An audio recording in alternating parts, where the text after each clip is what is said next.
ஓம் சாந்தி. இன்றைய முரளியில் பாபா நினைவு செய்வது, அதாவது நினைவு யாத்திரையில் இருக்கிறது எவ்வளவு முக்கியமானதுங்கிறத சொல்கிறார். பாபா சொல்கிறாங்க, நீங்கள் எங்கே போனாலும் வந்தாலும் சுற்றினாலும் என்னுடைய நினைவு இருந்து கொண்டே இருக்கணுங்கிற. எதுக்காக பாபா அப்படி சொல்கிறாரு அப்படின்னா, பாபா அதுக்கு நிறைய விஷயங்கள் இன்றைக்கி சொல்லியிருக்கார். ஃபஸ்ட்டு சொல்கிறாரு பாபா, நீங்கள் என்னை நினைவு செய்தால்தான் நீங்கள் ஜென்ம ஜென்மங்களாக சேர்த்து வச்சுருக்கக்கூடிய பாவத்தினுடைய சுமைகள் விலகும், உங்களோட பாவங்கள் எல்லாம் சாம்பல் ஆகும்னு சொல்கிறார். ஏன்னா பாபா இப்போ நமக்கு புரிய வைக்கிறாரு, நீங்கள் இப்போ பாவத்தினுடைய குடம் நிரம்பியவங்களாக இருக்கீங்க. ஆத்மாக்குள்ளே பாவத்தோட குடம் நிரம்பி இருக்கு. அப்போ நினைவு செய்யாமல் அது எப்படி சாம்பல் ஆகும், அதோட சுமை குறையுங்கிறார். அதனால் பாபா சொல்கிறாங்க, நான் அந்த அளவுக்கு நினைவு செய்யணும், உங்களுடைய எல்லா பாவங்களும் பஷ்பமாகணும். ஆத்மா சதோ பிரதானமானதாக பாபா நினைவில் இருந்தால் தான் ஆக முடியுங்கிறார். அதனால தான் பாபா சொல்கிறாங்க, வேறு யாருமே ஆத்மாவை தூய்மைப்படுத்த முடியாது. பதீத்த பாவனர்னா ஒருத்தர் மட்டும்தான். எந்த ஒரு தேவதையும் பதீத்த பாவனர்னு சொல்ல முடியாது, குருக்களையும் சொல்ல முடியாது. பக்தியில் என்னதான் நீங்கள் தீர்த்த யாத்திரை போய் கங்கையில் குளித்தாலும் அதுவும் உங்களை பாவனமாக்க முடியாது. ஒரே ஒரு பாபா தான் பதீத்த பாவனர். கருப்பான ஆத்மாவை, தமோ பிரதான ஆத்மாவை சதோ பிரதானமாக ஆக்க முடியும். அதுக்கு தான் பாபா சொல்கிறாரு, உங்களை நீங்கள் ஆத்மானு புரிந்து கொண்டு இந்த உடல் அப்படிங்கிற உணர்வை விலக்கிடுங்க. உடல்னு உங்களை நினைக்காதீங்க, ஆத்மான்னு புரிந்து கொண்டு என்னை நினைவு செய்யுங்க, அப்போ தான் தூய்மையாக முடியுங்கிற. மேலும் பாபா சொல்கிறாங்க, ஆத்மா தூய்மையாகணும்னா இந்த உடல் உட்பட உடலினுடைய அனைத்து சம்பந்தங்களையும் விலக்கி, மனதிலிருந்து விலக்கி தன்னை ஆத்மானு புரிந்து கொண்டு என்னை நினைவு செய்யுங்க, அப்போ தான் ஆத்மா தூய்மையாகும்னு சொல்கிறேன். மேலும் பாபா சொல்கிறாங்க, இந்த கண்கள் அது கூட தூய்மையான பார்வை உடையதாக இருக்கணும். அதாவது மூணாவது கண், ஞானம்ங்கிற கண் மூலமாக பாருங்கள், இந்த கண்கள் மூலமாக பார்க்காதீங்கன்னு சொல்கிறார். மேலும் பாபா சொல்கிறாங்க, பாபாவோட நினைவு அந்த மாதிரி இப்போ நாம் பழக்கப்படுத்தணும். கடைசியில் ஒரு பாபாவை தவிர வேறு யாருடைய நினைவும் உங்களுக்கு வரக்கூடாது. அதுனா அந்தமதி சோகத்தின்னு பக்தியிலே சொல்லியிருக்காங்க. கடைசி உங்களோட நினைவு எப்படி இருக்கோ அது போல தான் அடுத்த பிறவி. பக்தியில் அதுவும் சொல்லியிருக்காங்க, கடைசி நேரத்தில், சாகும் நேரத்தில் யார் ஸ்திரீ பெண்ணை நினைவு செய்கிறாங்களோ அவங்க வேஷ்யர்கள் வீட்டில் போய் பிறந்துடணும். அதனால் சாகும்போது இறைவனை நினைங்க, சங்கரா சங்கரான்னு சொல்லுங்கன்னு சொல்லி கொடுத்துருக்காங்க. பக்தியில் கூட அப்படி சொல்லியிருக்காங்க. அப்போ பாபா சொல்கிறாங்க, நீங்கள் அப்போ அந்தமதி சோகத்தினா இப்போ கடைசி நேரத்தில் இந்த உடலை விடும்போது என்னுடைய நினைவில் தான் இருக்கணும், வேறு எந்த நினைவும் உங்களுக்கு வரக்கூடாது. அப்போ இப்போயே நீங்கள் எங்கே போனாலும் வந்தாலும் சுற்றினாலும் என்னை நினைக்கக்கூடிய பழக்கத்தை ஏற்படுத்திக்கோங்கன்னு சொல்கிறேன். மேலும் பாபா சொல்கிறாங்க, உங்களுக்கு அவ்வளோ சுகத்தை கொடுக்கக்கூடியவன் நான் மட்டும்தாங்கிறேன். பாபாவை தவிர இந்த உலகத்தில் அவ்வளோ இனிமையான ஒரு பொருள் எதுவுமே கிடையாது. அப்படின்னா சுகம் கொடுக்கக்கூடிய ஒரு விஷயம், பொருள், மனிதர்கள் எதுவுமே இல்லை. பாபா சொல்கிறாங்க, துக்கத்தை கொடுக்கக்கூடியவங்க மனிதர்கள், அவங்களையே நினைக்கிறீங்க. சுகத்தை கொடுக்கக்கூடிய என்ன நினைவு செய்யுங்க. நான் உங்களுக்கு இந்த பிறவி மட்டும் இல்லை, 21 பிறவிக்கும் சுகமான ஒரு வாழ்க்கையை நான் கொடுக்குறேன். இந்த உலகத்துக்கே நான் அவங்கள எஜமானர்களாக ஆக்குறேன். துக்கங்கிற பெயர் அடையாளமே உங்களுக்கு இருக்காது. இங்கே பாருங்கள், மனிதர்கள் எவ்வளோ கர்ம சுமையை அனுபவிக்கிறாங்க, நோய் வருது, கஷ்டப்படுறாங்க. துக்கமே துக்கம்தான் இருக்குது. இந்த உலகத்தில் எந்த மூலைக்கு போனாலும் துக்கம்தான் அனுபவிக்கணும். ஆனால் பாபா சொல்கிறாங்க, அங்கே துக்கங்கிற வார்த்தையே உங்களுக்கு தெரியாது. அப்போ பாபா சொல்கிறாங்க, என்ன நினைவு செய்யுங்க, சுகம் கொடுக்கக்கூடிய என்னை நினைவு செய்யுங்க. அப்போ பாபா அவ்வளோ இனிமையானவர், பல பிறவிக்கான சுகத்தை நமக்கு கொடுக்குறேன்னு சொல்கிறார். பாபா சொல்கிறாங்க, நீங்கள் இப்போ அப்போ ஷாம்லேருந்து சுந்தரா மாறிட்டுருக்கிறீங்க. இந்த நினைவை, இந்த புருஷார்த்தத்தில் நீங்கள் டல்லாக இருக்காதீங்க, மந்தமாக இருக்காதீங்கன்னு சொல்கிறேன். இந்த முயற்சி செய்து நினைவு யாத்திரையில் இருந்து ஆத்மா தமோ பிரதான தன்மையிலேருந்து நீங்கள் சதோ பிரதான நிலையை அடையணும். மற்றபடி இதில் எந்த ஒரு கஷ்டமும் இல்லைங்கிறார் பாபா. நீங்கள் இல்லற வாழ்க்கையில் இருங்க. பாபா நம்மளை காட்டுக்கு போக சொல்லலை, குழந்தைங்கள பராமரிக்க வேண்டாம்னு சொல்லலை. பாபா என்ன சொல்கிறாங்க, இல்லற வாழ்க்கையில் இருங்க, குழந்தைங்கள பராமரிங்க, கடமைகளை செய்யுங்க, ஆனால் என்னை நினைவு செய்யுங்கள். இந்த விஷயத்தை மட்டும் மறந்துடாதீங்க, புருஷார்த்தம் இதில் செய்யுங்கன்னு சொல்கிறேன். அப்போ ஆத்மாவுக்கு அவ்வளவு பிராப்திகள் என்பது பல பிறவிகளுக்கும் கிடைத்து விடுகிறதுங்கிற. வாங்க பாபா சொல்லக்கூடிய முழுமையான முரளியை கேட்கலாம். ஓம் சாந்தி. 23/8/2024 காலை முரளி பாப்தாதா மதுவன். இனிமையான குழந்தைகளே, துக்கத்தை போக்கி சுகமளிப்பவராகிய பாபாவை நினைவு செய்வீர்களானால் உங்களுடைய அனைத்து துக்கங்களும் விலகி போய்விடும். அந்துமதி சோகதி, கடைசி மனநிலை என்னவோ அதுபோல் பிறவி என்பது ஆகிவிடும். கேள்வி: பாபா குழந்தைகளாகி நீங்கள் நடமாடும் பொழுதும் சுற்றும் பொழுதும் நினைவில் இருப்பதற்கான கட்டளையை ஏன் கொடுத்துள்ளார்? பதில்: ஏனென்றால் நினைவின் மூலம்தான் பிறவிகளின் பாவங்களினுடைய சுமை இறங்கும். நினைவின் மூலம்தான் ஆத்மா சதோ பிரதானமாகும். இப்பொழுதிலிருந்தே நினைவில் இருப்பதற்கான பயிற்சி இருக்குமானால்தான் கடைசி நேரத்தில் கூட ஒரு பாபாவின் நினைவில் இருக்க முடியும். கடைசி காலத்தை பற்றி தான் பாடல் இருக்கின்றது. கடைசி காலத்தில் பெண்ணை நினைத்தாள். பாபாவை நினைவு செய்வதன் மூலம் 21 பிறவிகளின் சுகம் மனக்கண் முன்னால் வந்துவிடுகிறது. பாபாவை போன்ற இனிமையான பொருள் உலகத்தில் எதுவுமே கிடையாது. அதனால் பாபாவின் கட்டளையாக இருக்கின்றது, குழந்தைகளே, நடமாடும் பொழுதும் சுற்றும் பொழுதும் என்னை மட்டுமே நினைவு செய்யுங்கள். ஓம் சாந்தி. யாருடைய நினைவில் அமர்ந்திருக்கிறீர்கள்? நம்ம முரளி கேட்கும்போது கூட பாபா கேட்குறார், நீங்கள் இப்போ யாருடைய நினைவில் அமர்ந்திருக்கீங்க?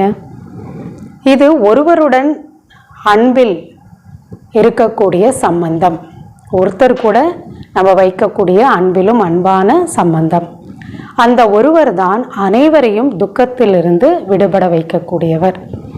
தந்தை குழந்தைகளை பார்க்கிறார் என்றால் அனைத்து பாவங்களும் நீங்கி கொண்டே செல்லும். பாருங்க, உலகத்தில் யாருமே யாருடைய துக்கத்தையும் போக்கவே முடியாது. மனிதனோட துக்கத்தை போக்கவே முடியாது. ஒரு பாபானால தான் முடியும். ஏன்னா பாபா தான் துக்கத்துக்கான காரணம் என்ன? விகாரங்கள், பாவங்கள், நம்ம செய்யக்கூடிய கர்மங்கள். ஏன் பாவமாச்சு? விகாரங்கள்னால. அப்போ அந்த விகாரங்களை விளக்கக்கூடிய ஞானத்தையும் சக்தியும் ஒரு பாபா தான் கொடுக்குறாரு. வேறு எந்த மனிதனாலையும் கொடுக்க முடியாது. அதனால் யாருனாலையுமே நம்மளுடைய துக்கத்தை போக்கவே முடியாது. இப்போ பாபாவோட பார்வை எப்போ குழந்தைகள் மேலே படுதோ அப்படின்னா ஞானத்தை கொடுக்க ஆரம்பிக்கிறாரோ, சாக்காரத்தில் வராரோ, அப்போவே நம்மளுடைய பாவங்கள் நீங்கி விடுகிறது. ஆத்மா சதோ பிரதானத்தின் பக்கம் போய்கொண்டிருக்கின்றது. பாபா வராருனாலே அவருடைய ஞானம் மற்றும் சக்தியின் மூலமாக ஆத்மா தூய்மையாகிட்டே இருக்கு. துக்கமோ அளவற்றதாக இந்த உலகில் இருக்கிறது அல்லவா? பாடவும் செய்கின்றனர், துக்கத்தை போக்கி சுகம் கொடுப்பவர் என்று. இப்பொழுது பாபா உங்களை உண்மையிலும் உண்மையான அனைத்து துக்கத்திலிருந்தும் விடுவிப்பதற்காக வந்துள்ளார்.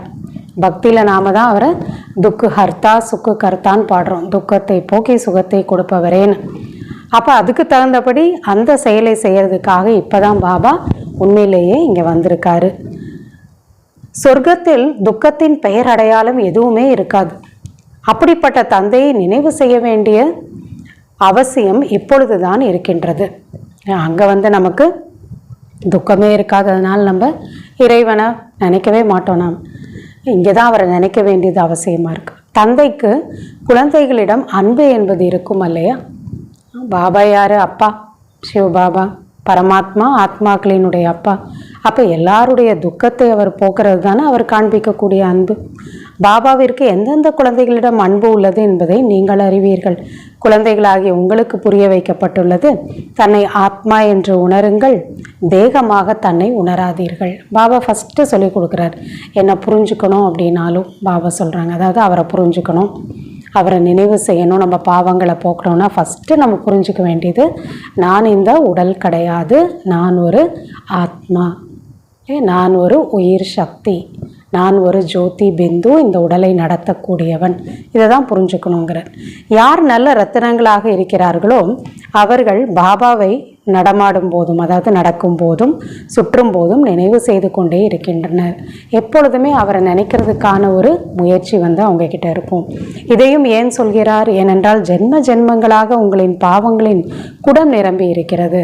பாபா ஏன் எப்பயுமே என்னை நினைவு செய்யுங்கன்னு சொல்கிறாங்க? நிரந்தரமாக என்னை நினைவு செய்யுங்கன்னு சொல்கிறாங்க. ஏன்னா தலையில் அவ்வளவு பாவங்களோட சுமை இருக்குது. ஆகவே இந்த நினைவு யாத்திரை மூலம்தான் நீங்கள் பாவ ஆத்மாவிலிருந்து புண்ணிய ஆத்மாவாக ஆகுவீர்கள். இதையும் குழந்தைகள் நீங்கள் தெரிந்திருக்கிறீர்கள். இது பழைய சரீரமாக இருக்கின்றது. துக்கம் ஆத்மாவுக்கு தான் கிடைக்குது. உடலுக்கு வலி துக்கம் கிடையாது. உடலுக்கு வலி ஏற்படலாம், ஆனால் துன்பம் துக்கம் அப்படின்னு அனுபவிக்கிறது ஆத்மா தான். சரீரத்துக்கு காயம் ஏற்பட்டால் ஆத்மா அதை உணர்கிறது. நான் ஆத்மா உடலில் இல்லை, உயிர் பிரிஞ்சிருச்சுன்னா சரீரத்துக்கு என்ன ஒரு காயம் ஏற்பட்டால் கூட, காயம் இருந்தால் கூட அது வலிக்காது. ஆத்மா தான் பேசுகின்றது. நான் நோயாளியாக இருக்கின்றேன், துக்கத்தில் இருக்கின்றேன், இதெல்லாம் சொல்கிறது யார்? ஆத்மா தான். இது துக்கமான உலகமாக இருக்கின்றது. எங்கே நீங்கள் சென்றாலும் துக்கத்தின் மேல் துக்கம்தான். இந்த உலகத்தில் எந்த மூலையில் போனாலும் சரி, சந்தோஷத்தை தேடி போனால் கிடைக்குமா? எல்லா இடத்துலையும் துக்கம்தாங்கிறார் பாபா. சுகதாமத்திலோ துக்கமே இருக்க முடியாது. துக்கத்தின் பெயரை எடுத்தாலே நீங்கள் துக்க உலகத்தில் இருக்கிறீர்கள் என்றாகிறது. துக்கம்னு ஒரு வார்த்தை நமக்கு தெரிஞ்சிருக்கு, கஷ்டம்னு ஒரு வார்த்தை நமக்கு தெரியுதுனாலே நம்ம எங்கே இருக்கோம்? துக்கமான உலகத்தில் இருக்கோம். அப்போ எப்படி இங்கே சுகம் இருக்க முடியும்? சுகதாமத்திலோ கொஞ்சம் கூட துக்கம் என்பது இருக்காது. காலமும் இன்னும் கொஞ்சம்தான் உள்ளது இந்த துக்கதாமம் முடியறதுக்கு. இதில் பாபாவை நினைவு செய்வதற்கான முழு முயற்சி செய்ய வேண்டும். அப்படின்னா கொஞ்சமாக செய்யலாம், போக போக செய்யலாம், பார்த்துக்கலாம். இந்த இந்த விஷயம்லாம் இருக்குது, இந்த சூழ்நிலையெல்லாம் மாறியணும்னு நம்ம செய்யலாம் அப்படின்லாம் இருக்க முடியாது. பாபா சொல்கிறாங்க, நீங்கள் இதுக்காக முழுமையான முயற்சிங்கிறது செய்யணுங்கிறார். எவ்வளவு நினைவு செய்து கொண்டே இருக்கிறீர்களோ அவ்வளவு சதோ பிரதானமாக ஆத்மா ஆகி கொண்டே செல்வீர்கள். வேறு ஒன்றுமே செய்ய வேண்டாம். பாபாவை நினைக்க நினைக்க யாரை நினைக்கிறோமோ அவங்கள போல் ஆகிறதுக்கான சக்தி அங்கேருந்து இங்கே நமக்கு கிடச்சிடும். யாரை நினைக்கிறோமோ அவங்களுக்குள்ளே இருக்கக்கூடிய வைப்ரேஷன், அவங்களுக்குள்ளே இருக்கக்கூடிய சக்தி நமக்குள்ளே டிரான்ஸ்ஃபர் ஆகிடுது. அதனால் பாபா சொல்கிறாங்க, என்ன நினைங்க, ஆத்மா என்ன ஆகிடும்? சதோ பிரதானமாக ஆகிட்டே போகும். நம்மளோட எண்ணம், பேச்சு, வார்த்தை எல்லாமே தூய்மையானதாக மாறிட்டே போகும். புருஷார்த்தம் செய்து மனநிலையை அந்த மாதிரி நீங்கள் ஆக்கி கொள்ள வேண்டும். உங்களுடைய கடைசி நேரத்தில் ஒரு பாபாவை தவிர வேறு எதையுமே நினைவில் வரக்கூடாது. அந்த மாதிரி முயற்சி பண்ணணும். அந்துமதி சோகத்திங்கிற மாதிரி கடைசி நேரத்தில் ஒரு பாபாவை தவிர எந்த நினைவும் வரக்கூடாது. அது மனிதர்களோ இல்லை சொத்தோ பொருளோ விஷயங்களோ எதுவுமே ஞாபகத்துக்கு வரக்கூடாது. ஒரே ஒரு பரமாத்மா இறைவனோட நினைவில் தான் நம்ம போகணும். அப்படி உங்களை நீங்கள் பயிற்சி பண்ணிக்கோங்க. பாபா ஏன் சொல்கிறாரு? பக்தியில் கூட ஒரு பாடல் இருக்குது. கடைசி காலத்தில் யார் ஸ்திரீயை நினைக்கிறார்கள், அதாவது பெண்ணை, மனைவியை நினைக்கலாம் இல்லையா, அப்படி யார் அம்மாவை நினைக்கலாம், அப்படி யார் பெண்களை நினைக்கிறார்களோ இது கடைசி காலம் இல்லையா, அப்போ அவங்க என்ன ஆகிடுவாங்க? வேஷிகள் வீட்டில் போய் பிறவி எடுத்துருவாங்க அப்படின்னு பக்தியிலே சொல்லியிருக்காங்க. அப்போ கடைசியில் அதனால தான் சாகும்போது சங்கரா சங்கரான்னு கடவுளை யாரையுமே நினைக்காதுன்னு சொல்லி கொடுக்குறாங்க. பழைய உலகமாகிய இந்த துக்கதாமம் இதனுடைய கடைசி நேரம் இப்பொழுது இருக்கின்றது. இப்பொழுது நீங்கள் சுகதாமம் செல்வதற்காக முயற்சி செய்கிறீர்கள். நீங்கள் சூத்திரனிலிருந்து பிராமணனாக ஆகி கொண்டிருக்கிறீர்கள். இது உங்களுக்கு நினைவில் இருக்க வேண்டும் இல்லையா? நாம் இப்போ சூத்திரன்லேருந்து பிராமணனாக ஆயிட்டோம் இல்லையா? இது நமக்கு கண்டிப்பாக ஞாபகத்தில் இருக்கணும். கலியுகத்திலேருந்து நாம் இப்போ சங்கம யுகத்தில் இருக்கோம் அப்படிங்கிறது நினைவில் இருக்கணும் தானேங்கிறார் பாபா. சூத்திரர்கள் இருப்பது துக்கத்தில் தான். நாம் இப்பொழுது துக்கத்திலிருந்து விடுபட்டு சிகரத்தின் மீது ஏறிக்கொண்டிருக்கிறோம், உயர்வான நிலைக்கு போயிட்டுருக்கோம். அதனால் ஒரு பாபாவை மட்டுமே நினைவு செய்ய வேண்டும். மிக மிக அன்பான பாபா. அவரை விட இனிமையான பொருள் என்ன இருக்கிறது?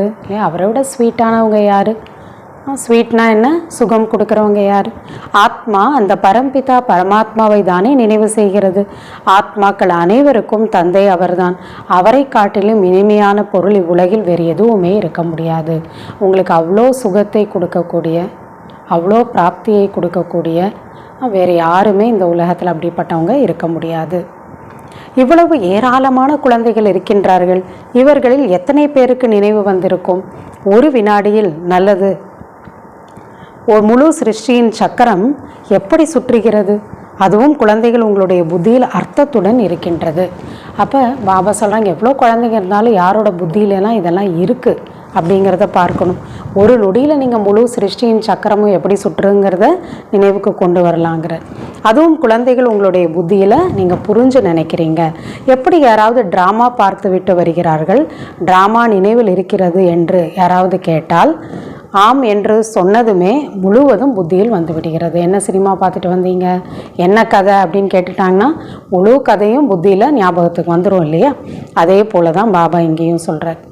உங்களுக்கும் இந்த ட்ராமானா ஆரம்பத்துலேருந்து கடைசி வரைக்கும் என்னென்ன யுகங்கள் எப்படி இருந்தோம், எல்லாமே உங்களுக்கு ஞாபகத்துக்கு வந்துடுது தானே. ஆரம்பத்திலிருந்து கடைசி வரை மற்றபடி அதை வர்ணனை செய்து சொல்வதற்கு நேரம் பிடிக்கும். ஆனால் புத்தியில் வர்றதுக்கு எவ்வளோ நேரம் ஆகுது பாருங்கள். பாபா எல்லையற்ற தந்தையாக இருக்கின்றார்.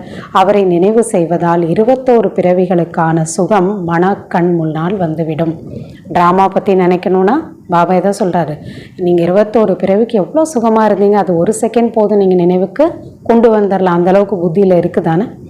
பாபாவிடமிருந்து இந்த ஆஸ்தி நாம் எடுக்கின்றோம். ஒரு வினாடியில் குழந்தைகளுக்கு பாபாவின் ஆஸ்தி முன்னால் வந்து விடுகிறது. அதாவது சொர்க்கங்கிறது ஞாபகத்துக்கு வருது. குழந்தை பிறந்தது என்றால் தந்தை தெரிந்து கொள்கிறார், வாரிசு பிறந்து விட்டது. அதாவது முழு ஆஸ்தியும் நினைவுக்கு வந்துவிடும். நீங்களும் தனியாக வெவ்வேறு குழந்தைகள் என்றால் தனித்தனி ஆஸ்தி கிடைக்கிறது இல்லையா. லௌகிக அப்பாவுக்கு ஒவ்வொரு அப்பாவும் எப்படியோ அதுக்கேற்ப தனிப்பட்ட முறையில் கொஞ்சமாவோ அதிகமாகவோ ஆஸ்தி கிடைக்கும். தனித்தனியாக நினைவு செய்கிறீர்கள். நாம் எல்லையற்ற தந்தையின் வாரிசுகள். அங்கே அப்பா ஒவ்வொருத்தரும் ஒவ்வொரு அப்பாவை நினைக்கணும் ஆஸ்திக்காக. ஆனால் இங்கே எல்லாருமே ஒரே ஒரு எல்லையற்ற அப்பாவோட குழந்தைங்க. சத்தியுகத்தில் ஒரே ஒரு குழந்தை இருக்கும், அது முழு ஆஸ்திக்கும் வாரிசாகிறது. இங்கே குழந்தைங்க கூட 2 பேர் 2 பசங்க இருப்பாங்க, 4 பேர் இருப்பாங்க. ஆனால் அங்கே பாருங்கள் ஒரே ஒரு வாரிசு தான், ஒரே ஒரு பையன்தான், எல்லா ஆஸ்தியும் அவருக்கு மட்டும்தான். குழந்தைகளுக்கு தந்தை கிடைத்தார் என்றால் ஒரு வினாடியில் உலகத்திற்கு எஜமானர்களாக ஆகிவிடுகின்றனர். தாமதமாவதில்லை. குழந்தை பிறந்துருச்சுனாலே அவ்வளோதான், அடுத்த செகண்டு அந்த செகண்டே ஆத்மா அவருடைய எல்லா ஆஸ்திக்கும் உரிமையாளராகிடுது. பாபா கூறுகிறால் நீங்கள் தன்னை ஆத்மா என்று உணருங்கள். அதுபோல தான் பாபா சொல்கிறாங்க. எப்படி லௌகிகத்தில் குழந்தை பிறந்தோன்னா அப்பாவுக்கு எல்லா ஆஸ்திக்கும் அது உரிமையாளர் ஆகிடுதோ, அதே போல் இப்போ நாம் பாபாவை பார்த்து அப்பான்னு சொல்லிட்டோன்னா அவரோட எல்லா ஆஸ்திக்கும் உரிமையாளர்களாக மாறிடுறோம். இதில் பெண் என்றெல்லாம் உணராதீர்கள். ஏன்னா ஆத்மா தானே. ஆத்மாவும் ஆண் குழந்தை இல்லையா. ஆத்மா சரீரத்தினால தான் ஆணு பெண். ஆத்மா எல்லாருமே யார், பாபா மேல்னு தான் சொல்கிறார். பாபா கூறுகின்றார், எனக்கு எல்லா குழந்தைகளும் நினைவில் வருகிறார்கள். ஆத்மாக்கள் அனைவரும் நீங்கள் சகோதரர்கள் தான். ரெண்டுமே பிரதர்ஸ் தான். வருகின்ற அனைத்து தர்மங்களை சேர்ந்தவர்களும் சொல்கின்றனர், அனைத்து தர்மத்தினரும் நாம் சகோதரர்கள் தான். ஆனால் புரிந்து கொள்வதில்லை. எப்படின்னு புரிஞ்சுக்கிறதில்லை. ஆத்மானால அப்படி சொல்கிறேன்னு புரிஞ்சுக்கிறதில்லை. இல்லை ஆணும் பெண்ணும் இருந்தால் கூட ஏன் பிரதர்னு சொல்கிறோம், பாயின்னு சொல்கிறாங்க, தெரியாதுங்கிறார் பாபா.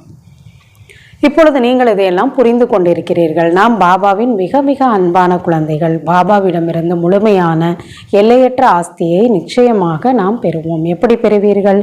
அதுவும் குழந்தைகளாகிய உங்களுக்கு ஒரு வினாடியில் நினைவில் வந்து விடுகின்றது. இல்லை என்ன முயற்சி பண்ணணும், பாபாவை நினைவு செய்யணும். நாம் சதோ பிரதானமாக இருந்தோம், பிறகு தமோ பிரதானமாக ஆனோம்.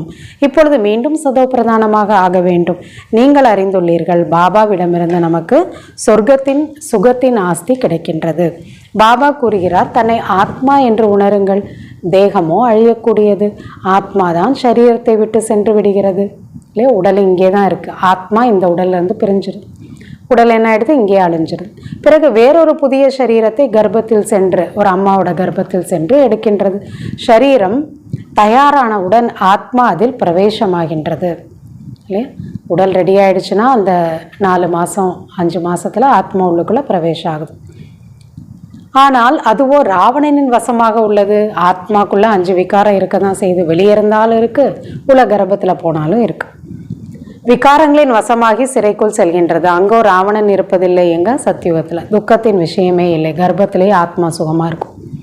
வயோதிகராக ஆனதும் தெரிய வரும், இப்பொழுது இந்த சரீரத்தை விட்டு நாம் வேறொரு சரீரத்தில் பிரவேசமாக போகிறோம். அங்கே பயத்தின் விஷயம் இருக்காது. இங்கே மரணம்னா பயமாக இருக்குது. இல்லையா, ஐயோ வரக்கூடாது, தள்ளி போகணும்னு நினைக்கிறாங்க. ஆனால் அங்கே இந்த சட்டை ரொம்ப பழசாயிடுச்சு, சட்டையை மாற்றிக்கலாம் அப்படி தான் நினைப்பாங்க. இங்கே எவ்வளவு பயப்படுகின்றனர், அங்கே பயமற்றவர்களாக இருப்பார்கள். பாபா குழந்தைகளாகிய உங்களை அளவற்ற சுகத்திற்கு எடுத்து செல்கிறார். சத்தியுகத்தில் அளவற்ற சுகம், கலியுகத்தில் அளவற்ற துக்கம். அதனால் இதை துக்க தாமம் என்று கூறுகின்றனர். பாபா எந்த ஒரு கஷ்டமும் தருவதில்லை. இல்லறத்தில் இருங்கள். பாபா என்ன கஷ்டப்படுத்துறாரு, காட்டுக்கு போங்கன்னு சொல்கிறாரா, குடும்பத்தை விட்டுருங்க, வேலை பண்ணாதீங்க, எதுவுமே சொல்கிறதில்ல. இல்லற வாழ்க்கையில் இருங்க, குழந்தைகளை பராமரியுங்கள், ஆனால் பாபாவை மட்டும் நினைவு செய்யுங்கள். குரு, சாது, சன்னியாசிகள் அனைவரையும் விட்டுவிடுங்கள். அதெல்லாம் பார்த்துட்டு வந்துட்டீங்க. இப்போ ஒரே ஒரு பரமாத்மாவை பிடிச்சிக்கோங்க. எந்த குருக்கிட்டையும் சாது சன்னியாசிகள்கிட்டையும் போக வேண்டிய அவசியம் இல்லை. ஏன்னா அவர் தான் குருக்கெல்லாம் குரு கிடச்சிட்டார் நமக்கு. நானோ அனைத்து குருக்களையும் விட மேலானவன் இல்லவா சத்குரு அவர்கள் அனைவரும் என்னுடைய படைப்புகள். படைப்பவர் ஒருத்தர் தான், பரமாத்மா. எந்த குரு, சாது, சன்னியாசி, மகானாத்மானாலும் படைப்பு தான், ஆத்மா தான், பரமாத்மா கிடையாது.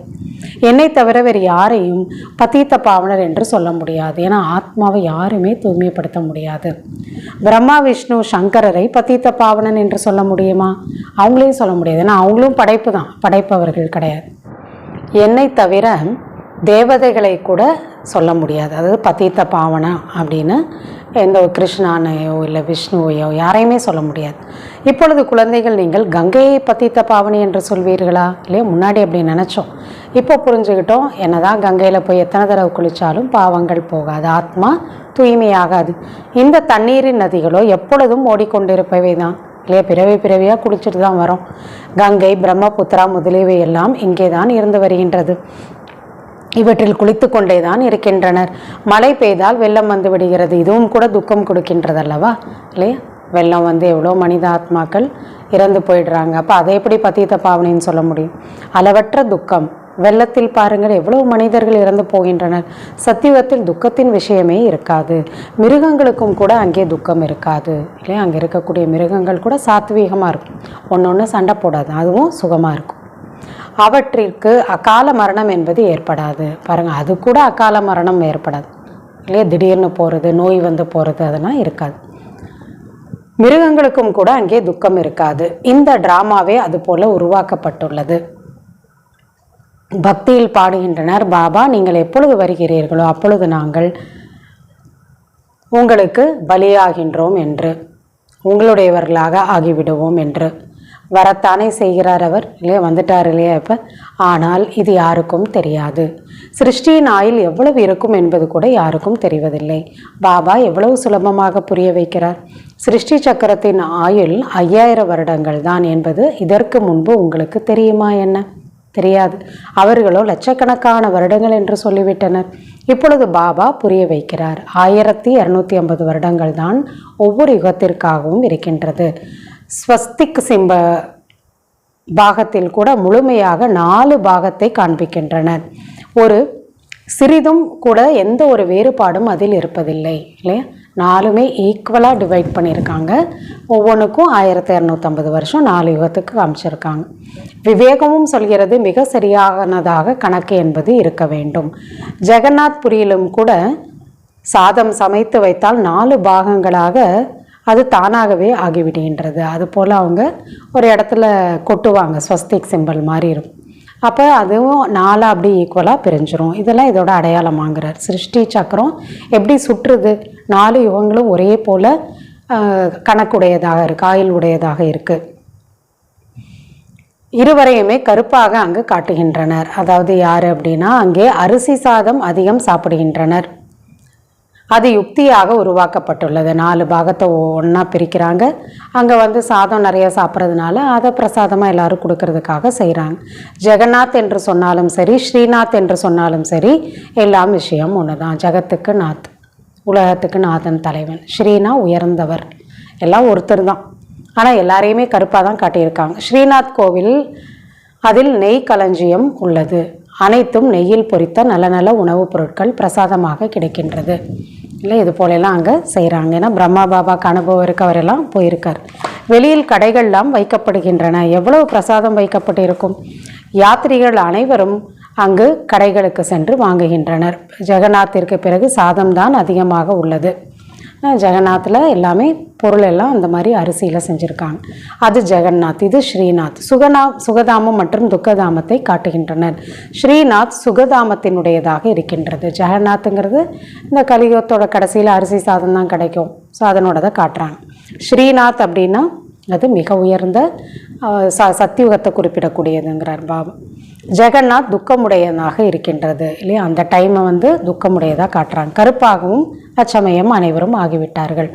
காமசுதையில் அமர்ந்ததால் ஜெகநாத்தில் சாதத்தின் படையல் மட்டும் செய்கின்றனர், இல்லையா? வேறு எதுவும் ஸ்பெஷலாக பெருசாக நிறைய வந்து ரொம்ப ஃபேமஸாக நிறைய வெரைட்டியெல்லாம் செய்கிறதில்ல. இவரை ஏழையாகவும் அவரை பணக்காரராகவும் காட்டுகின்றனர். இவரை வந்து ஏழையாக காட்டுறாங்க. யாரை? ஜெகநாத்தை. அதனால் வெறும் சாதம் மட்டும் வடித்து பிரசாதம்லாம் படைக்கிறாங்க. ஸ்ரீநாத்தில் அவர் ரொம்ப பணக்காரங்களாக காட்டுறாங்க. அவருக்காக நிறைய நெய்யிலே ஆன பலகாரங்கள்லாம் செய்து அப்படியும் காட்டுறாங்க. அப்போ அது சத்தியுகத்தோட நேரம், இது கலியுகத்தோட நேரம்னு பாபா புரிய வைக்கிறார். ஞானக்கடலாக இருப்பவர் ஒரு பாபா தான். பக்தியே அஞ்ஞானம் என்று சொல்லப்படுகிறது. அதனால் எதுவுமே கிடைப்பதில்லை. அங்கே குருமார்களுக்கு மட்டும் வருமானம் அதிகம் கிடைக்கிறது இல்லையா? பக்தியில் குருமார்கள் சம்பாதிக்கிறாங்கங்கிற திறமைசாலியாக உள்ளனர். அவர்களிடமிருந்து யாராவது கற்றுக்கொள்கிறார்கள் என்றார், அவர் எங்களுடைய குரு, அவர் எங்களுக்கு இதை கற்பித்தார் என்று சொல்வார்கள். அவர்கள் அனைவரும் சரீரதாரிகள் தான், ஜென்மம் எடுப்பவர்கள் தான். எந்த குருவுமே உடலற்றவர்கள் கிடையாது, நிராகார் கிடையாது. எல்லாரும் மனித உடல் எடுக்கிறவங்க தான். இப்பொழுது உங்களுடன் யார் இருக்கின்றார் பாருங்க, இங்கே சரீரமற்ற பாபா இருக்கார், விசித்திரமான பாபா. அவர் கூறுகின்றார், இது என்னுடைய சரீரம் இல்லை. யாருக்குள்ளே வந்திருக்காரோ அவர் பிரம்மாவோட சரீரத்தில் வந்திருக்கார். தனக்குன்னு ஒரு உடல் அவர் எடுக்கிறதில்லை. இது உங்களுடைய தாதா, அதாவது இந்த தாதாவின் சரீரம். அவர் முழு 84 பிறவிகளை எடுத்துள்ளார். இவருடைய அநேக ஜென்மங்களின் கடைசியில் தான் நான் இவருக்குள் பிரவேசமாகின்றேன், உங்களை சுகதாமத்திற்கு அழைத்து செல்வதற்காக. இவரை பசுவின் வாய் என்றும், அதாவது கௌமுக் என்றும் சொல்லிவிடுகின்றனர். பசு வாயிலிருந்து தண்ணி வரும், அதை அவங்க அமிர்தம்னு சொல்லுவாங்க. அப்படின்னா என்ன அர்த்தம்? சிவபாபா பிரம்மா வாய் மூலமாக நமக்கு சொல்லக்கூடிய விஷயங்கள். இங்கேயும் கௌமுக் உள்ளது. மலையிலிருந்து தண்ணீரும் நிச்சயமாக வரும். கிணறுகளுக்கு தண்ணீர் தினந்தோறும் மலையிலிருந்து வருகின்றது. அது ஒரு பொழுதும் நிற்பதில்லை. எங்கிருந்தாவது கால்வாய் வெளிப்பட்டால் அதை கங்கை நீர் என்று சொல்லிவிடுகிறார்கள். இந்த மாதிரிலாம் ஒரு பசுவின் வாயை உருவாக்கி அது வழியாக தண்ணி வரதை ஒரு புகழுக்குறைய ஒரு விஷயமா சொல்லிட்டாங்க. மற்றபடி எல்லாமே தண்ணி தானங்கிறார் பாபா. அங்கே போய் குளிக்கவும் செய்கின்றார்கள். கங்கை நீர் என்று புரிந்து கொண்டிருக்கின்றனர். அதில் குளித்தா நம்ம தூய்மையாயிடலாம், புண்ணியமாக மாறிடலான்லாம் நினச்சிட்ருக்காங்க. ஆனால் இந்த கங்கை நீரினால் பதீத்தத்திலிருந்து பாவனமாக ஆக மாட்டார்கள். பாபா கூறுகின்றார், பதீத்த பாவனன் நான் மட்டுமே. ஹே ஆத்மாக்களை, என்னை மட்டுமே நினைவு செய்யுங்கள். தேகத்துடன் தேக சம்பந்தப்பட்ட அனைத்து சம்பந்தங்களையும் விட்டு, உடல் உட்பட உடலினுடைய அனைத்து சம்பந்தங்களையும் மறந்து தன்னை ஆத்மா என்று உணர்ந்து என்னை நினைவு செய்யுங்கள். இதுதான் முக்கியமான விஷயம். பாபாவை நினைக்கிறோன்னா நம்ம உடல்னு நினச்சாதான், நினைக்கிறதுக்கு பல விஷயங்களும் மனிதர்களும் இருக்காங்க. ஆத்மானு புரிஞ்சுக்கிட்டு உட்கார்ந்தோன்னா நமக்கு நினைக்கிறதுக்கு எதுவுமே இல்லை. அதான் பாபா சொல்கிறாங்க, பாபா மட்டும்தான் இருக்கார். உங்களை நீங்கள் உடல்னு புரிஞ்சுக்காதீங்க, ஆத்மான்னு புரிஞ்சுக்க. உடல் மற்றும் உடலினுடைய அனைத்து சம்பந்தங்களையும் மறந்து என்னை மட்டும் நினைவு செய்யுங்க. அப்பொழுது உங்களுடைய ஜென்மங்களினுடைய பாவங்கள் பஷ்பமாகிவிடும். பாபா உங்களை ஜென்மாந்தரத்தினுடைய பாவங்களிலிருந்து விடுவிக்கின்றார். இச்சமயமோ உலகத்தில் அனைவருமே பாவம் செய்து கொண்டே இருக்கின்றனர். கர்ம போகம் இருக்கின்றதல்லவா? அப்படின்னா கர்ம சுமை இருக்குது. நோய் எவ்வளோ கழிக்கிறாங்க. முந்தைய ஜென்மத்தில் பாவம் செய்துள்ளனர். 63 பிறவிகளின் கணக்கு வழக்கு இருக்கின்றது இல்லவா? கொஞ்சம் கொஞ்சமாக கரைகள் குறைந்து கொண்டே செல்கின்றன. எப்படி சந்திரனின் கலைகள் குறைந்து கொண்டே செல்கின்றது? சந்திரன் டெய்லி தேய்பிறை வருது இல்லையா? வளர்ப்பிறை முடிஞ்சோன்னே தேய்பிறை டெய்லி கொஞ்சம் கொஞ்சமாக குறைஞ்சிட்டு வரும், மாதத்தில் பாதி நாள். அப்போ அது போல தான் பாபா சொல்கிறாங்க, உங்களுக்கும் கலைகள் குறைஞ்சிட்டே வருது பிறவி எடுக்க எடுக்க. இது எல்லையற்ற இரவு பகல். இப்பொழுது முழு உலகத்தின் மீதும், அதிலும் குறிப்பாக பாரதத்தின் மீது ராகுவின் தசை அமர்ந்துள்ளது. ராகு திசைனா நல்லது கிடையாது, குரு திசைனா உயர்ந்தது, சுகம் கொடுக்கக்கூடியது. ராகு திசைனா துக்கம் கொடுக்கக்கூடியது. எல்லாரும் துக்கமாக இருக்காங்க. ராகுவின் கிரகணம் பிடித்துள்ளது. இப்பொழுது குழந்தைகளாகிய நீங்கள் ஷாமிலிருந்து சுந்தரராக ஆகி கொண்டிருக்கிறீர்கள். கருப்பிலிருந்து வெண்மையாகிறீங்க. ஆனால் கிருஷ்ணரையும் ஷாம் சுந்தர் என்று கூறுகின்றனர். ஏன்னா கிருஷ்ணன் கூட கருப்பாயிடுறார், மீண்டும் அவர் அழகானவராக ஆகிறார், வெண்மையாக தூய்மையாகிறார். உண்மையிலேயே கருப்பாக ஆகிவிட்டனர் அல்லவா? உண்மையிலே கருப்பாயிட்டாங்க எல்லாரும். காமசிதையில் அமர்ந்துள்ளார் என்றால் அதனுடைய அடையாளம் காட்டப்பட்டுள்ளது. அவரும் காமசிதையில் அமர்ந்து கருப்பாயிட்டாருங்கிறதுக்காக தான் கருப்பாக காட்டிட்டாங்க, நீல நிறமாக காட்டிட்டாங்க. ஆனால் மனிதர்களுக்கு கொஞ்சம் கூட புத்தி வேலை செய்கிறதா? இதெல்லாம் புரிஞ்சுக்கிறது இல்லைங்கிறார். ஒன்றை கருப்பாக இன்னொன்றை வெள்ளையாக செய்து விடுகின்றனர். இப்பொழுது நீங்கள் வெள்ளையான, அதாவது உயர்ந்த ஆத்மாவாக, புருஷோத்த ஆத்மாவாக ஆகி கொண்டிருக்கிறீர்கள். சதோ பிரதானமாக ஆகுவதற்காக புருஷார்த்தம் செய்வீர்களானால் அப்பொழுது அது போல ஆகிவிடுவீர்கள். இதில் கஷ்டத்தின் எந்த விஷயமும் இல்லை இல்லையா? தூய்மையாகிறதுக்கு பாபாவை நினைக்கணும், அவ்வளோதான். இந்த ஞானத்தை இப்பொழுது நீங்கள் கேட்கிறீர்கள், பிறகு இது மறைந்துவிடும். கீதை படித்து சொல்வார்கள், ஆனால் இந்த ஞானத்தையோ சொல்ல முடியாது இல்லையா? கீதையை யார் வேணாலும் இந்த புக்கை வச்சு படித்து மற்றவங்களுக்கு சொல்லி உபதேசம் பண்ணலாம். ஆனால் இந்த ஞானத்தை எல்லாருமே அப்படி சொல்லிட முடியாதுங்கிறார். அது பக்தி மார்க்கத்தின் புத்தகமாக இருக்கின்றது. பக்தி மார்க்கத்திற்காக ஏராளமான சாதனங்கள் இருக்குது. மந்திரம் சொல்கிறது, இந்த மாதிரி வேத சாஸ்திரங்களை படிக்கிறது, புக்கு படிக்கிறது, இதெல்லாம் நிறைய இருக்குங்கிற. ஏராளமான சாஸ்திரங்கள் உள்ளன. ஒவ்வொருவரும் ஒவ்வொன்றை படிக்கின்றனர், ஏதேனும் சொல்கின்றனர், எதையாவது செய்கின்றனர். ராமரின் கோவிலுக்கு செல்கின்றனர், ராமரையும் கருப்பாக ஆக்கிவிட்டனர். கருப்பாக ஏன் ஆக்குகின்றனர் என்பது பற்றிய சிந்தனை செய்ய வேண்டும். ஏன்னா அவரும் கீழே வந்துடுறார், அவரும் காமச்சிதையில் அமர்ந்து பத்தித்தமாக ஆயிடுறார். இது அவங்களுக்கு தெரியாது. கல்கத்தாவின் காளியும் காட்டுகின்றனர், அம்மா அம்மா என்று உருகுகின்றனர். அனைத்தையும் விட பயங்கரமாக அவர் காட்டப்படுகிறார் இல்லையா? காளினா ரொம்ப பயங்கரமாக கருப்பாக நாக்கெல்லாம் வெளியே வந்து காட்டுறாங்க. அவரை பிறகு அம்மா மாதா என்றும் கூறுகின்றனர். உங்களிடம் இந்த ஞானபானம், அதாவது இந்த ஞானம் என்ற ஆயுதங்கள் இதெல்லாம் இருக்கின்றது. அதை தான் அவங்க கையில் வந்து கத்தியாகவும் வாளாகவும் இல்லையா அம்பாகவும் காட்டிட்டாங்க. ஆக அவர்கள் பிறகு ஆயுதங்களை கொடுத்து விட்டனர். உண்மையில் காளிக்கு முதலில் மனிதர்களை பலியிட்டு வந்தனர் இல்லையா? ஆரம்பத்தில் காளினா நரபலி கொடுத்தாங்க, மனுஷங்களை பலி கொடுத்தாங்க. இப்பொழுது அரசாங்கம் அதையெல்லாம் நிறுத்திவிட்டது. முன்பு சிந்து மாகாணத்தில் தேவியின் கோவில் கிடையாது. எப்பொழுது வெடிகுண்டு வெடித்ததோ அப்பொழுது ஒரு பிராமணர் சொன்னார், காளி நமக்கு சொல்லிவிட்டார் நம்முடைய கோயில் இல்லை, சீக்கிரம் இதை கட்டுங்கள் என்று இல்லையா? அந்த மாதிரி அந்த டைமில் இதை மாதிரிலாம் ஒருத்தர் கடவுளை வந்து காளி அம்மா சொன்னாங்க, என்னோடய கோயில் கட்டுங்கன்னு. அதுக்கப்புறம் தான் அந்த தேவியோட கோயிலே அந்த சிந்து மாகாணத்தில் கட்டப்பட்டதுன்னு சொல்கிறாங்க. பாபா தன்னுடைய அனுபவம்லாம் இதில் வந்து பிரம்மா பாபா நமக்கு சொல்லி புரிய வைக்கிறார். இல்லை என்றால் இன்னும் குண்டுகள் வெடிக்கும், ஆபத்து, காளியோட கோயில் கட்டலைன்னா இன்னும் நிறைய ஆபத்து வந்துடும்னு சொன்னாங்க. அவ்வளவுதான். ஏராளமான பணம் சேர்ந்தது, கோவில் உருவானது. இப்பொழுது பாருங்கள், ஏராளமான கோவில்கள் எத்தனை இடங்களுக்கு அலைகின்றன. பாபா உங்களை இந்த அனைத்து விஷயங்களிலிருந்தும் விடுபட வைப்பதற்காக புரிய வைக்கிறார். நீங்கள் இட இடமா இனிமேல் போய் அலைய வேண்டாம். இவ்வளோ 2500 வருஷமாக அலைஞ்சாச்சு, கோவில் கோவிலாக தீர்த்தஸ்தலங்களுக்கும். இதெல்லாம் இப்போ வேண்டான்னு பாபா புரிய வைக்கிறார். இதில் இருந்தெல்லாம் பாபா நம்மளை விடுதலை செய்கிறார். பாபா உங்களை இந்த அனைத்து விஷயங்களிலிருந்தும் விடுபட வைப்பதற்காக புரிய வைக்கிறார். யாருக்கும் நிந்தனை செய்யவில்லை. அப்படின்னா கோயிலுக்கு போகாதீங்க, இல்லை காளி தேவியை பற்றியோ யாரையும் நிந்தனை பண்ணல. பாபா நம்மளை புரிய வைக்கிறார். இதெல்லாம் எதுக்காக செய்யணும், எதுக்காக செஞ்சீங்க இல்லையா? இதெல்லாம் பாபா புரிய வைக்கிறார். பாபா ட்ராமாவை பற்றி புரிய வைக்கிறார் இல்லையா? பக்திங்கிறது எவ்வளோ காலம், அதனுடைய பலன் என்ன, எப்போ முடியுது, இதெல்லாம் புரிய வைக்கிறார். இந்த சிருஷ்டி சக்கரம் எப்படி உருவாக்கப்பட்டுள்ளது? நீங்கள் எதையெல்லாம் பார்த்தீர்களோ அவையெல்லாம் மீண்டும் நடைபெறும். எந்த பொருள் இல்லையோ அது உருவாகும். சத்தியுகம் இல்லை, இப்போ மீண்டும் உருவாகும். நீங்கள் புரிந்து கொண்டு விட்டீர்கள், நம்முடைய ராஜ்யம் இருந்தது, அதை நாம் இழந்து விட்டோம். இப்பொழுது மீண்டும் பாபா கூறுகின்றார், குழந்தைகளே, நரனிலிருந்து நாராயணாக வேண்டுமானால் புருஷார்த்தம் செய்யுங்கள். பக்தி மார்க்கத்தில் நீங்கள் அநேக கதைகளை கேட்டு வந்தீர்கள். பிறகு யாராவது அமரராக ஆனார்களா? இல்லை. யாருக்கு திரும்பி பிறவி தான் எடுத்தாங்க. யாருக்காவது ஞானத்தின் 3வது கண் கிடைத்ததா? இதையெல்லாம் பாபா வந்து புரிய வைக்கிறார். இந்த கண்களால் எந்த ஒரு தீயதையும் பார்க்காதீர்கள், குற்றமற்ற தூய கண்களாக மாற்றுங்கள். இந்த பழைய உலகத்தை பார்க்கவே பார்க்காதீர்கள். இதுவோ அழிந்து விட கூடியது தான். இதுவும் இந்த உலகம் என்னாகும், அழியக்கூடிய ஒரு விஷயந்தான். பாபா கூறுகின்றார், இனிமேலும் இனிமையான குழந்தைகளே, நான் உங்களுக்கு ராஜ்யத்தை கொடுத்து விட்டு செல்கின்றேன். 21 பிறவிகளுக்காக அங்கே வேறு யாருடைய ராஜ்யமும் இருக்காது. துக்கத்தின் பெயரடையாளமே இருக்காது. நீங்கள் மிகுந்த சுகம் மற்றும் செல்வம் நிறைந்தவர்களாக ஆகிவிடுவீர்கள். இங்கோ மனிதர்கள் எவ்வளவு பட்டினி கிடந்து சாகிறார்கள். அங்கே முழு உலகின் மீதும் நீங்கள் ராஜ்யம் செய்வீர்கள்.